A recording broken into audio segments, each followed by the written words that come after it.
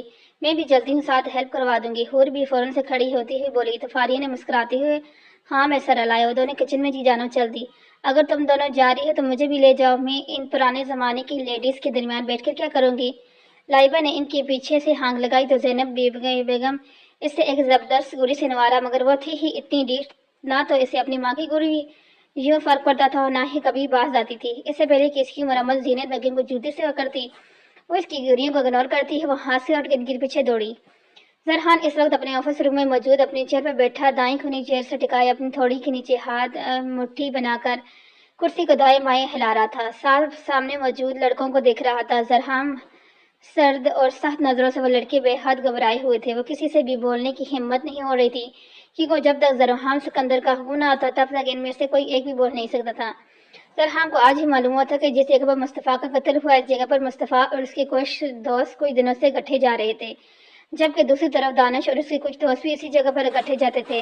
ان سب لڑکوں کا پتہ کروا کر زرحان نے باقی تمام لڑکوں کو واپس بھجا دیا، جبکہ وہ سب وہاں پر موجود تھے جن سب کے بارے میں معلوم ہوا تھا، اور اس وقت وہ زرحان سکندر کی عدالت میں موجود تھے۔ کیا کرنے جاتے تھے؟ ایک ہفتے سے تم لوگ وہاں؟ آخرکار کمرے کی گہری خاموشی کو زرحان کی سنجیدہ آواز نے توڑا۔ سنائی نہیں دیا؟ کیا کرنے جاتے تھے تم لوگ وہاں؟ ان سب لڑکوں کو جواب نہ دیتا پا کر زرحان شیر کی طرح دوڑا، جبکہ اس کی داڑھ پر وہاں موجود تمام لڑکے کام کرے گئے۔ سر ہم وہاں ایک آدمی بلاتا تھا روز ملنے کے لیے، لیکن خود نہیں آتا تھا۔ ان میں سے ایک لڑکا سہمی آواز بولا۔ کون تھا وہ آدمی اور کیوں بلاتا تھا تم لوگوں کو؟ زرحان نے اگلا سوال انتہائی سنجیدہ کیا۔ سر پچھلے دنوں جب ہمارے امتحان ہو رہے تھے تب ہمارے پاس ایک لڑکی آئی تھی، وہ سیدھا مصطفیٰ کے پاس آئی تھی۔ اس نے مصطفیٰ کو آ کر بولا تھا کہ وہ ایک غریب گھرانے کی لڑکی ہے اور کوئی آدمی اس کے پیچھے پڑا ہوا ہے، اور وہ بول رہا تھا کہ اسے اغوا کر لے گا، اس کی عزت خراب کر دے گا۔ وہ کہہ رہی تھی کہ وہ اپنے ماں باپ کے بغیر پلی بڑی ہے اور اب وہ اپنے ماموں کے پاس رہتی ہے۔ اگر اس کی ماموں یا ممانی کو اس بات کے بارے میں پتہ چل گیا تو اسے جان سے مار دیں گے، اس لیے خداداد اس کی مدد کی جائے۔ اس کی مدد کے لیے ہم نے اس آدمی سے رابطے کیا۔ مصطفیٰ نے اس آدمی سے بات کی تو اس آدمی نے ملنے کا وقت دیا، پھر ہم سب اسے ملنے گئے۔ ہم روز اسے ملنے جاتے لیکن وہ نہیں آتا تھا، وہ روز ہمیں آنے کا بول کر خود وہاں پر نہیں موجود ہوتا تھا۔ پھر 4 دن پہلے جب ہم لوگ اس آدمی کے دوبارہ بلانے پر گئے تو وہاں پر دانش اور اس کے دوست بھی موجود تھے۔ وہاں پر وہی لڑکی آئی اور اس لڑکی نے مصطفیٰ کا قبولہ کے سامنے ٹیبل پہ بیٹھا لڑکا وہ شخص ہے جو اسے تنگ کرتا ہے، اس کا جینا حرام کر رکھا ہے۔ یہ بات سنتے ہی مصطفیٰ کو بہت غصہ آیا اور اٹھ کر دانش کی طرف بڑھا اور اس سے مارنے لگا۔ دانش اپنے دوستوں کے ساتھ مصروف تھا، اچانک مار پڑنے سے وہ لہو لہان ہو گیا، مگر اپنے بچاؤ کے لیے اس نے جوابی حملہ کیا تو دونوں ہی لڑنے لگ گئے۔ ان دونوں کو چھڑانے کے چکر میں وہاں پر لڑائی بہت بڑھ گئی تھی۔ پھر دانش نے شیشے کی بوتل اٹھا کر ٹیبل پر ماری اور وہ ٹوٹ گئی تو اس نے مصطفیٰ کے چہرے پر کافی زیادہ وار کیا، اور جب مصطفیٰ بے ہوش ہو کر گر پڑا تو دانش اور اس کے دوست وہاں سے لے گئے۔ اس سے زیادہ ہم کچھ نہیں جانتے۔ مصطفیٰ کے دوستوں نے زرحان کی طرف دیکھتے ہوئے ساری تفصیل بتائی۔ اس کی مکمل بات سننے کے بعد زرحان نے نظروں کا زاویہ بدلا اور اب اس کی نظریں دوسری لڑکی کی جانب تھی جو دانش کے ساتھ پایا جاتا تھا۔ سر آپ یقین مانیں دانش ایسا نہیں ہے، اس نے آج تک کالج میں کسی لڑکی کو نہیں چھیڑا، وہ تو ہمیشہ ہی نظریں جھکا کر چلنے والا لڑکا تھا، وہ بہت شریف لڑکا ہے۔ سر اس نے کبھی کالج میں بھی کسی کو شکایت کا موقع نہیں دیا، وہ کسی لڑکی کو کیسے ہراساں کر سکتے ہیں؟ اس لڑکی نے جھوٹ بولا ہے، آپ بات سمجھنے کی کوشش کریں، ہمارا دوست ایسا نہیں ہے۔ وہ لڑکا بنا ڈرے زرحان کی طرف دیکھتے سچائی بیان کرنے لگا۔ داؤد اس لڑکی سے اس لڑکی کی ساری معلومات لو اور تم سب لوگ جا سکتے ہو۔ اب زرحان سب کی طرف دیکھتے ہوئے سنجیدہ بولا تو داؤد اس لڑکے سے اس لڑکی کی معلومات لینے لگا، جبکہ تمام لڑکے وہاں سے جا چکے تھے۔ اس لڑکی کی تمام معلومات مل جانے کے بعد زرحان نے داؤد کو حکم دیا کہ وہ جائے اور اس لڑکی کو یہاں لے کر آئے، اور داؤد اب اس لڑکی کو لے کر زرحان کے سامنے کھڑا تھا، جبکہ زرحان اپنے سامنے موجود لڑکی کو دیکھ رہا تھا، بے حد گھبرائی ہوئی لگ رہی تھی۔ اس کے چہرے سے معلوم ہو رہا تھا کہ کچھ تو گڑبڑ ہے۔ بیٹھو۔ زرحان نے اس لڑکی کے سامنے کرسی پر بیٹھنے کا اشارہ کیا تو لڑکی جو کہ زرحان کے سامنے بیٹھ گئی۔ نام کیا ہے تمہارا؟ زرحان اس لڑکی کی جانب دیکھتے ہوئے بولا۔ جی فاطمہ اسری۔ لڑکی نے نظریں جھکاتے ہوئے کہا۔ مجھے جانتی ہو؟ زرحان نے اگلا سوال کیا۔ جی سر، آپ کو کون نہیں جانتا؟ وہ لڑکی زرحان کی طرف دیکھتے ہوئے بولی۔ مصطفیٰ کو جانتی ہو؟ زرحان کو اگلے سوال پر لڑکی کے ماتھے پر پسینے کے قطرے نمودار ہوئے۔ جی سر، وہ اپنا گلا تر کرتے ہوئے بولی۔ دانش کو جانتی ہو؟ زرحان نے اگلا سوال پر وہ کانپی تھی، جبکہ زرحان اس کی ایک ایک حرکت کو نوٹ کر رہا تھا۔ نہیں سر، اس نے لڑکھڑاتی آواز میں جواب دیا۔ اگر تم دانش کو نہیں جانتی تو اس دن اس اڈے پر تم کیا لینے گئی تھی، اور تم نے دانش پر الزام کیوں لگایا تھا کہ تمہیں ہراسان کرنے والا شخص وہی ہے؟ زرحان نے لہجے میں ایک دم سے سنجیدہ، سر مجھے صرف میرے سوال کا جواب دو۔ زرحان ٹیبل پر ہاتھ مارتے ہوئے کرایا تو اپنی جگہ کام پھرے گی۔ سر میں مجبور تھی، اگر میں ایسا نہ کرتی تو میری ویڈیو لیک کر دیتا۔ وہ لڑکی روتے ہوئے بولی، کون؟ زرحان نے زبردست اپنے میں اٹھے ہوئے، سر میں اپنی فریکچرز کی کلاس لینے جا رہی تھی جب ایک راہدار سے گزرتے ہوئے مجھے کچھ لوگوں کی آواز سنائی دی۔ میں نے اس سے کمرے کی جانب قدم بڑھائے اور دروازے کے قریب کان لگا کرتے ہوئے ان کی باتیں سننے لگی۔ وہ لوگ ڈرگس کرنے کی بات کر رہے تھے۔ کالج کی لڑکیوں کو ڈرگس پر لگایا ہوا تھا اور اس کمرے میں کچھ لڑکیاں بھی موجود تھیں جنہیں وہ لوگ انجیکشن لگا رہے تھے۔ میں ابھی یہ سب سن رہی تھی کہ آدمی کی نظر مجھ سے پڑ گئی۔ میں نے وہاں سے بھاگنا چاہا مگر اس سے پہلے ہی مجھے تک پہنچ چکا۔ میں نے بہت احتجاج کیا، بہت محنت کی، مگر اس نے مجھے نہیں چھوڑا اور اس کمرے میں لے گئی اور دروازہ بند کر دیا۔ روتی ہوئی زرحان کو بتا رہی تھی جبکہ زرحان کے چہرے پر سختی بڑھ رہی تھی، پلیز مجھے یہاں سے جانے دو، میں نے کچھ نہیں سنا، میں کسی کو کچھ نہیں بتاؤں گی۔ وہ آدمی کے سامنے گڑگڑاتے ہوئے بول رہی تھی، تجھے اس قابل چھوڑوں گا تب تو کچھ نہیں بتائے گی نا؟ اور آدمی کے گلے سے دوپٹہ کھینچ کر اس وجود سے الگ کرتے ہوئے بولا، جبکہ خود کے وجود سے دوپٹہ الگ ہوتا دیکھ اس نے فوراً دونوں بازو اپنے وجود پر پھیلانے کی کوشش کی۔ پلیز ایسا مت کرو، میں نے کچھ نہیں کیا، میرا یقین کرو، میں کسی کو کچھ نہیں بتاؤں گی، میں کالج آنا ہی چھوڑ دوں گی۔ وہ مسلسل روتی ہوئی گڑگڑا رہی تھی جبکہ دو آدمی اپنی گندی نظریں اس کے وجود پر کاٹتے قدم اس کی جانب بڑھا رہے تھے۔ ابھی چپ کر اسے، اگر اس کی آواز باہر گئی تو کسی کو نہ سن لی تو ہمارے لیے مشکل ہو جائے گی۔ ایک آدمی اس آدمی کی طرف دیکھتے ہوئے بازاری سے بولا، اس کا منہ تو میں ایسے بند کروں گا کہ کسی کو منہ دکھانے کے لائق نہیں رہے گی۔ وہ آدمی فاطمے کی کلائی سخت کرتے ہوئے بولا، لیکن نہیں پلیز میرے ساتھ ایسا مت کرو، خدا کا واسطے ہے۔ تمہیں وہ شخص خدا کے واسطے دینے لگی کہ اس درندے کا خدا کا بھی خوف نہ تھا۔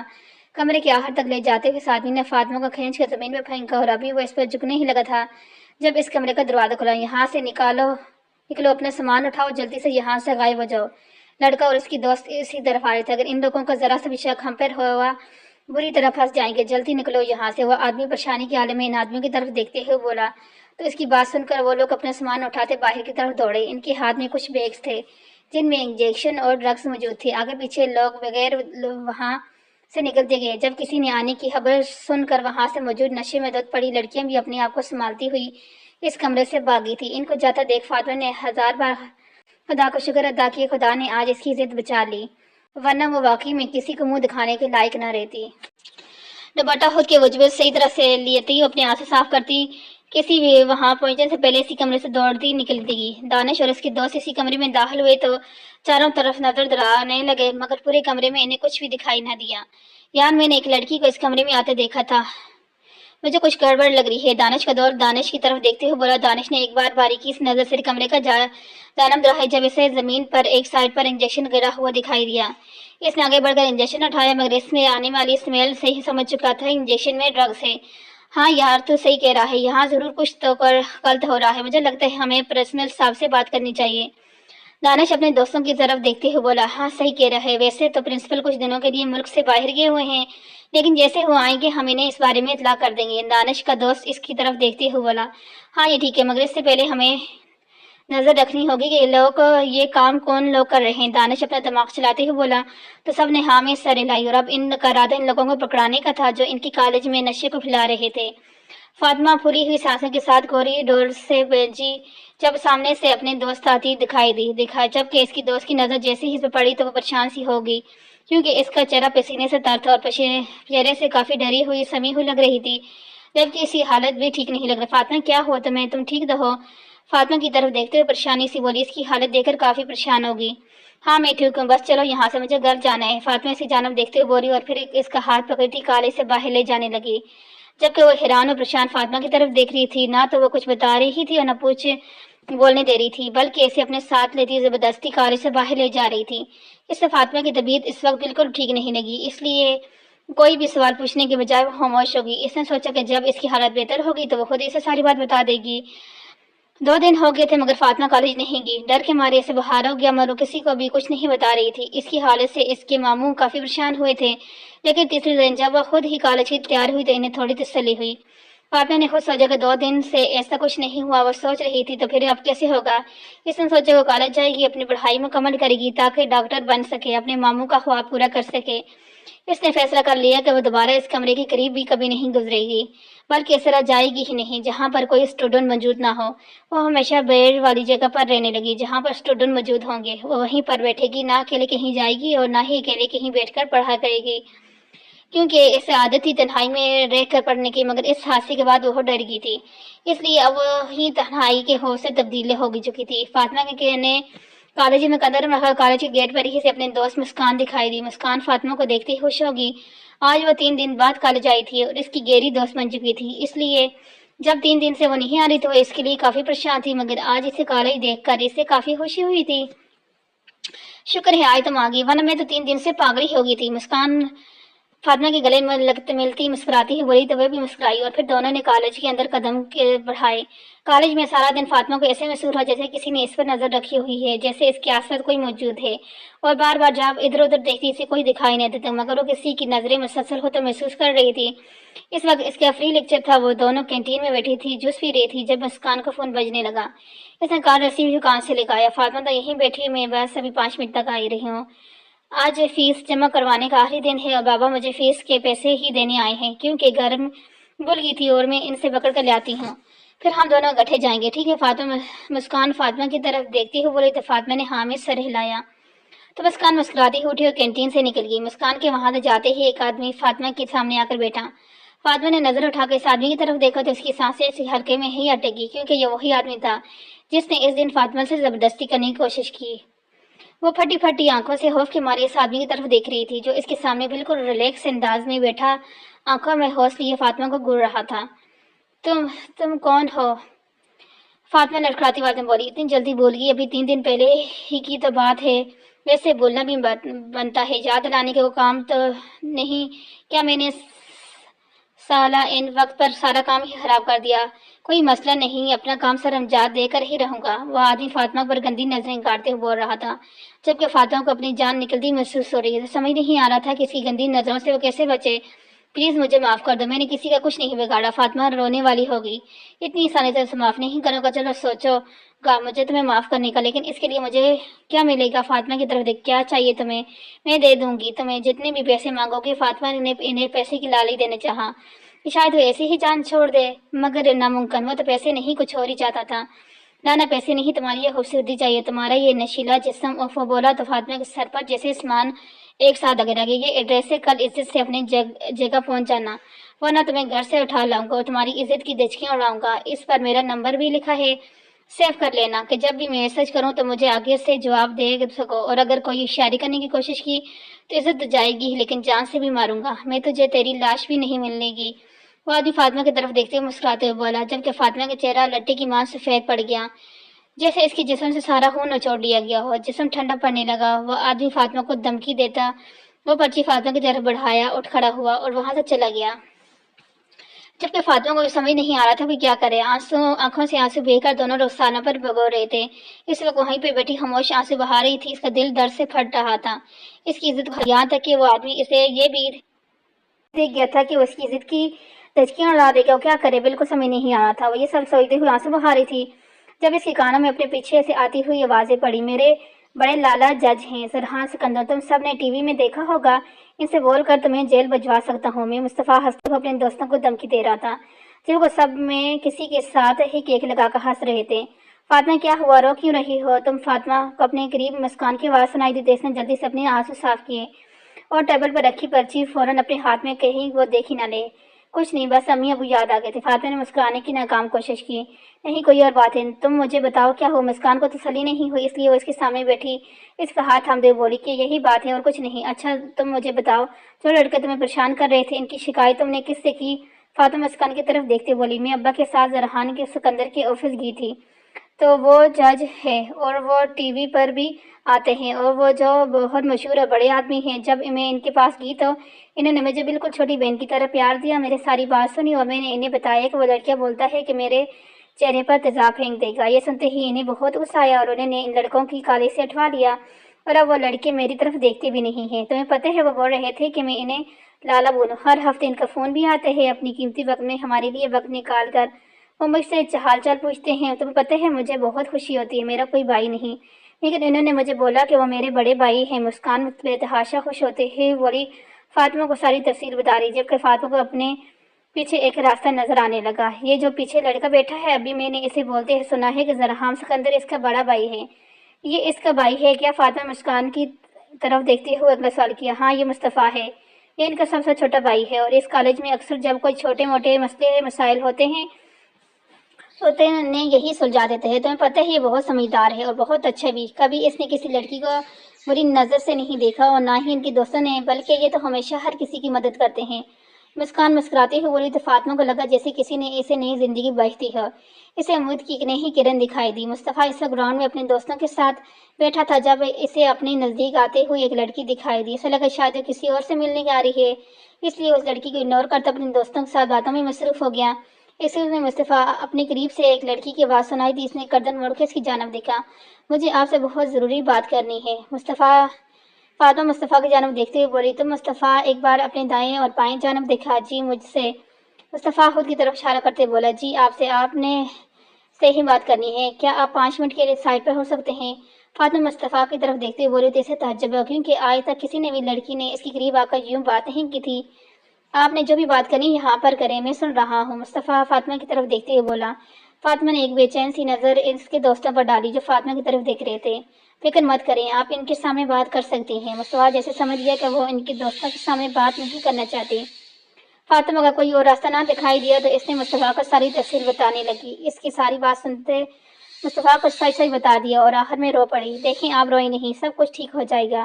آپ اس آدمی کا نمبر مجھے دے دیں، ہم مل لیں گے، اور آپ فکر مت کریں، کچھ نہیں ہوگا آپ کے ساتھ۔ مصطفیٰ کو اس کی ساری باتیں سن کر غصہ تو بہت آ رہا تھا، لیکن وہ ضبط کرے کھڑا تھا اور اب وہ فاطمہ کو حوصلہ دے رہا تھا۔ مصطفیٰ کی بات سن کر فاطمہ کو تھوڑا حوصلہ ہوا۔ اس نے اپنے بیگ سے وہی پرچی نکال کر مصطفیٰ کو دے دی جو پرچی کچھ دن پہلے اسے آدمی نے دے کے گیا تھا، کچھ دیر پہلے۔ ٹھیک ہے، ہم اس آدمی سے مل لیں گے اور فکر مت کریں، آپ نے بس کچھ دنوں تک کالج نہیں آنا۔ جب تک ہم اس آدمی کو پکڑ نہ لیں تب تک آپ کالج نہیں آئیں گی، ٹھیک ہے؟ مصطفیٰ فاطمہ کی طرف دیکھتے بولا تو اس نے ہاں میں سر ہلایا۔ جی ہم آپ کے ساتھ ہیں، آپ ہماری سینئر ہیں، آپ ہم سب کو اپنے بھائی ہی سمجھیں۔ بھائی اپنی بہنوں کی حفاظت کرنا جانتے ہیں۔ مصطفیٰ کے ایک دوست فاطمہ کی طرف دیکھتے ہوئے مسکراتے ہوئے بولا تو فاطمہ کو بھی لگا جیسے کسی نے اسے نئی زندگی کی نوید دے دی۔ جی ٹھیک ہے فاطمہ، شکریہ بھائی، فاطمہ مسکراتے ہوئے بولی تو وہ سب بھی مسکرا دی اور فاطمہ وہاں سے چلی گئی۔ فاطمہ جاتے ہی مصطفیٰ نے اپنا فون نکالا اور اس پرچی پر لکھا ہوا نمبر ڈائل کر کے کال ملائی۔ وہ فون کان سے لگائی، تیسری بیل پر فون اٹھا لیا گیا۔ ہیلو، کون؟ فون میں کسی آدمی کی بھاری آواز سنائی دی۔ میں وہی ہوں جسے تم لوگ کالج میں ڈرگس سیل کرتے ہوئے دیکھا ہے، اور میرے پاس پورے ثبوت ہیں۔ اگر اپنی حریت چاہتے ہو تو مجھے اس لیے کالج کے پیچھے اڈے پر ملو۔ مصطفیٰ فون کان سے لگاتے ہوئے سنجیدہ لہجے میں بولا، جبکہ مقابلے کے تو ہوش ہی اڑ چکے تھے۔ کون ہے وہ؟ تو آدمی ہلکاتے ہوئے بولا، میں وہ جو بھی ہوں تجھے مل کر ہی بتاؤں گا، فی الحال جہاں آنے کا بولا ہے کل وقت پر اس جگہ پہنچ جانا۔ مصطفیٰ نے بولتے ہی فون کاٹ دیا۔ مصطفیٰ مجھے لگتا ہے اس معاملے میں تمہیں اپنے بھائی سے مدد لینی چاہیے، اکیلے کچھ مت کرو۔ ایک دوست مصطفیٰ کی طرف دیکھتے ہوئے بولا، پہلے اسے دیکھ تو لوں کہ وہ دکھتا کیسے ہو اور ہے کون، اس کے بعد ہی میں بھائی کو بتاؤں گا۔ اگر تو ہمارے کالج کا ہی ہے کوئی بندہ ہے تو اسے ہم آسانی پکڑ لیں گے، اور اگر کوئی باہر کا ہوا تو پھر بھائی کو بتا دوں گا، پھر خود ہی بھائی اسے پکڑ لیں گے۔ مصطفیٰ اپنے دوستوں کی جانب دیکھتے ہوئے بولا تو سب نے ہاں میں سر ہلایا۔ وہ سب وہاں سے اپنا لیکچر لینے چلے گئے۔ آج وہ سب لوگ اسی اڈے پر موجود تھے جہاں پر اس آدمی کو بلایا گیا، مگر وہ آدمی وہاں پر نہیں آیا۔ 3 گھنٹے انتظار کرنے کے بعد مصطفیٰ نے اس آدمی کو فون کیا تو اس آدمی کا نمبر بند جا رہا تھا۔ مزید 1 گھنٹے انتظار کرنے کے بعد وہ سب وہاں سے چلے گئے۔ ان کا ارادہ اب کل دوبارہ اسی جگہ پر آنا تھا۔ اسی طرح کرتے 3 دن گزر گئے، مگر وہ آدمی نہ آ رہا تھا اور نہ ہی اپنا فون آن کر رہا تھا۔ مصطفیٰ کے غصے سے کوئی حد نہیں تھی۔ اس کا دل چاہ رہا تھا کہ وہ آدمی کو پکڑ کے اس سے اتنا مارے کہ خود ہی پہچان نہ سکے۔ مصطفیٰ نے اس کے نمبر پر ایک میسج ٹائپ کیا اور سینڈ کر دیا۔ اس میسج میں اس نے یہ لکھا تھا کہ اگر وہ آج اس سے جگہ نہ ملا تو رات تک وہ اپنے تمام ثبوت میڈیا کے سامنے رکھ دے گا، اور مصطفیٰ کو امید تھی کہ میسج پڑھنے کے بعد ضرور وہ آدمی سے رابطے کرے گا۔ ہوا بھی ایسے ہی۔ ابھی 10 منٹ گزرے ہی تھے کہ ایک ان نون نمبر سے کال آنے لگی۔ کال ریسیو کی تو وہی آدمی تھا۔ اس نے بولا کہ وہ اسی جگہ پر آ رہے ہیں ملنے، اور اس کے ثبوت میڈیا میں نہ لے کر جائے۔ ٹھیک ہے، اگر تم چاہتے ہو کہ وہ ثبوت میں میڈیا کو نہ دے دوں تو اگلے 10 منٹ تک تم اس جگہ پر میرے سامنے موجود ہونا چاہے۔ مصطفیٰ نے اس کو دھمکی دی تو جلدی حامی برتا فون بند کر گیا۔ اگلی 10 منٹ ہی گزر جب مصطفیٰ کو اپنی طرف فاطمہ آتی ہوئی دکھائی دی، اسے دیکھ کر حیران ہوا۔ اب یہاں پہ کیا کر رہی ہیں؟ مصطفیٰ فاطمہ کی طرف دیکھتے ہوئے بولا جس کا چہرہ بے حد سرخ تھا۔ ملنے کے لیے جسے آپ بلا رہے ہیں وہ اسی ٹیبل پر بیٹھے ہیں۔ فاطمہ آگے والے ٹیبل کی طرف اشارہ کرتے ہوئے بولی جہاں دانش اور اس کے کچھ دوست بیٹھے تھے۔ دانش کو دیکھتے مصطفیٰ بغیر سوچے سمجھے اس کے کسی شعر کی طرح چھپٹا تھا۔ اس نے تو یہ بھی نہیں سوچا تھا کہ وہ اسی کے کالج میں پڑھنے والا لڑکے ہے، اور نہ ہی اس نے یہ سوچا تھا کہ جس آدمی سے اس کی بات ہوئی ہے، اس آدمی کی آواز سے ہی معلوم ہوتا تھا کافی بڑی عمر کا آدمی ہے۔ جس کے سامنے دانش بیٹھا محض 19 سال کا تھا، لیکن اس کے جسامت اور چہرے سے 19 سال کا نہیں لگتا تھا۔ دانش کو کالر سے پکڑتے ہی مصطفیٰ سے بے-دردی سے مارنے لگا، اس کے چہرے پر مکے مار مار کر اس کی جگہ جگہ سے لہو لہان کا، جبکہ اچانک اس ہونے والے حملے پر دانش سنبھل نہ سکا اور حیرانی کے عالم میں اسے مار کھاتا رہا۔ جب اسے تھوڑا سا ہوش آیا تو اس نے مصطفیٰ کو پیچھے کی طرف دھکیل دیا۔ کیا پاگل ہو گئی، کیوں مار رہے ہو مجھے؟ اس طرح دانش اونچی آواز میں بولا۔ تجھے شرم نہیں آتی ہے؟ لڑکی کی عزت پر ہاتھ ڈالتے ہوئے مصطفیٰ دوبارہ اس پر چمٹا، اسے دوبارہ مارنے کی کوشش کی، جبکہ دانش نے جوابی کارروائی میں اس کے پیٹ میں ایک ٹانگ ماری، جس سے وہ پیچھے جا گڑا، مگر ہار پھر بھی نہیں مانی اور پھر سے اٹھایا اور پھر سے لڑنے لگے۔ دونوں بے دردی سے ایک دوسرے کو مار رہے تھے۔ جب ان دونوں کے دوست انہیں چھڑانے کی بہت کوشش کر رہے تھے، لیکن وہ دونوں ایک دوسرے کو چھوڑ ہی نہیں رہے تھے، جبکہ وہاں ایک سائڈ پر موجود فاطمہ خوف سے آنکھیں پھیلائے یہ منظر دیکھ رہی تھی۔ یہ جو کچھ بھی ہو رہا تھا سب اسی کی وجہ سے ہو رہا تھا۔ ان دونوں کے دوست اپنے اپنے دوستوں کو چھڑانے کی کوشش کر رہے تھے، جبکہ آس پاس اکٹھے ہوتے تمام لوگ تماشائی بنے دیکھ رہے تھے۔ ابھی وہ دونوں بے دردی سے ایک دوسرے کو مار ہی رہے تھے جب وہاں پر گولیاں چلنے کی گولی کی آواز سنتے ہی ہر طرف رفتہ مچ گئی، تمام لوگ آگے پیچھے بھاگنے لگے۔ اس دوران دانش اور مصطفیٰ اپنے دوستوں سے الگ ہو گئے۔ وہاں پر موجود اڈے کے کچھ آدمیوں نے تمام لوگوں کو باہر نکال دیا، کیونکہ وہاں پر گولیاں چل رہی تھیں، اور اس افراتفری میں کچھ لوگ زمین پر گرے تو کچھ دوسرے کے نیچے آ کر زخمی ہو گئے۔ ان کی کوشش تھی کہ وہ تمام لوگوں کو وہاں سے باہر نکال لے دیں تاکہ کسی کو کوئی جانی نقصان نہ پہنچ سکے۔ دونوں کے دوستوں بھی انہیں زبردستی باہر نکال دیا، جبکہ انہیں اپنے قریب آس پاس کہیں بھی دانش اور مصطفیٰ دکھائی نہیں دے رہے تھے۔ وہ پریشانی کے عالم میں بار بار اندر جانے کی کوشش کر رہے تھے، جب وہ آدمی انہیں اندر جانے ہی نہیں دے رہے تھے۔ وہ زبردستی کرتے انہوں نے ان آدمیوں کو پیچھے ہٹایا اور اندر کی طرف دوڑے، مگر اندر کا منظر دیکھ کر ان کے سر پر آسمان آ گرا۔ مصطفیٰ کا چہرہ بری طرح زخمی کیا گیا تھا اور اس کے جسم سے بھی خون نکل رہا تھا، اور پاس سے ایک خون سے بھری شیشے کی بوتل گری ہوئی تھی، اور یوں لگ رہا تھا جیسے وہ شیشے کی بوتل سے اس کا جسم چیر ڈالا ہے۔ وہ لوگ مصطفیٰ کے پاس بھاگتے ہوئے اور اس سے اٹھانا چاہا، مگر بہت دیر کر چکے تھے۔ ان کا دوست انہیں چھوڑ کر بہت دور جا چکا تھا۔ نہ تو اس کی سانسیں چل رہی تھی، نہ ہی اس کے جسم میں کوئی حرکت تھی۔ اس کے کپڑے جو جگہ جگہ سے پھٹ چکے تھے، جسم کے حصے جہاں پر بوتل سے وار کیے گئے تھے وہاں سے خون نکل کر بہہ رہا تھا۔ مصطفیٰ کی حالت دیکھتے ہی وہ لوگ زور کے تار رونے لگے، جبکہ دانش انہیں وہاں کہیں بھی نہیں دکھائی دیا۔ سر، میں نے یہ سب کچھ جان بوجھ کے نہیں کیا، مجھے دھمکی ملی تھی۔ میرے ماموں اور ممانی ان کے قبضے میں تھے، انہوں نے بولا تھا کہ جیسا وہ بولیں گے ویسا نہ کیا تو میرے ماموں اور ممانی کو جان سے مار دیں گے اور اس گھر کو آگ لگا دیں گے۔ سر، میں مجبور تھی، مجھ سے غلطی ہو گئی، پلیز آپ مجھے معاف کر دیں۔ فاطمہ زور قطار روتے ہوئے سر جھکائے کسی مجرم کی طرف بول رہی تھی، جبکہ نظر خان کی آنکھوں پر جمے خون سے کئی دیر پر تھی۔ وہ ضبط کرے امتحان سے گزر رہا تھا۔ اس آدمی کو پہچانتی ہو تو زرحان خود پر ضبط کرتے ہوئے سخت لہجے میں بولا، چاہ کر بھی اس چیز کو برداشت نہیں کر پا رہا تھا جو کسی ایسے اپنے بھائی کے بارے میں سننے کو ملا تھا۔ وہ بہت دردناک تھا، اور یہ وہی جانتا تھا یہ سب کیسے برداشت کر رہا تھا۔ جی سر، میں اس آدمی کو جانتی ہوں، فاطمہ نے سر جھکاتے ہوئے جواب دیا۔ اس سے ہمت نہیں ہو رہی تھی کہ اپنا سر اٹھا کے اس کی وجہ سے بے قصور مارا گیا، جبکہ دوسرا بے قصور غائب تھا۔ کسی نمبر سے دھمکی آ رہی تھی، تمہیں نمبر دو، اس کا مجھے زرحام کے اگلے حکم پر فاطمہ نے سر ہٹا کر زرحام کی جانب دیکھا۔ سر، معافی چاہتی ہوں، لیکن میرا فون اسی دن گر گیا تھا۔ اس آدمی کو میں جانتی اور پہچانتی ضرور ہوں، لیکن اس کا بھی کوئی فائدہ نہیں، کیونکہ وہ آدمی تو مر چکا ہے۔ فاطمہ زرحام کی جانب دیکھتے بولی، واٹ، کیا کہہ رہی ہو؟ وہ آدمی مر چکا ہے۔ زرحام کو جیسے اس بات یقین نہیں ہے۔ جی سر، وہ آدمی اور اس کی گینگ کا ہر فرد مر چکا ہے۔ ہمارے کالج میں تو اب ایسا کوئی بھی آدمی نہیں ہے جو لڑکیوں کو ڈرگس دیتا ہو۔ ہمارے کالج سے جو لڑکیاں ڈرگس لیتی تھی وہ سب بھی اب اسپتال میں موجود ہیں اور ان کا علاج چل رہا ہے۔ فاطمہ کی اگلی بات پر زرحام اور زیادہ شاک میں مبتلا ہو گیا۔ وہ آدمی کیسے مر سکتا ہے؟ تم نے بتایا تھا کہ سب پیچھے اس آدمی کا ہاتھ ہے، پھر وہ کیسے مر سکتا ہے؟ اسے کسی نے مارا؟ زرحام فاطمہ کی جانب دیکھتے ہوئے سنجیدہ لہجے میں پوچھ رہا۔ سر، اس دن جب مصطفیٰ کا قتل ہوا تو میں واپس گھر آ رہی تھی، تو راستے میں وہ آدمی اور اس کے کچھ اور آدمی موجود تھے جنہوں نے میرا راستہ روکا اور مجھے زبردستی اپنے ساتھ لے جانے لگے، مگر وہاں پر اچانک ایک گولی چلی اور گولی اس آدمی کے بازو پر لگی۔ پھر دیکھتے ہی دیکھتے ان سب آدمیوں کو سامنے موجود شخص نے قتل کر دیا۔ سر، میری آنکھوں کے سامنے اس نے ان آدمیوں کے دماغ میں گولیاں ماری تھی اور وہ لوگ وہیں پر مر گئے تھے۔ اس کے بعد مجھے کسی نے تنگ نہیں کیا۔ فاطمہ زرحام کی جانب دیکھتے ہوئے سچائی بیان کر رہی تھی، جبکہ زرحام کو مزید حیرت ہوئی تھی۔ سمجھ نہیں آ رہا تھا کن الجھنوں میں الجھ رہا ہے۔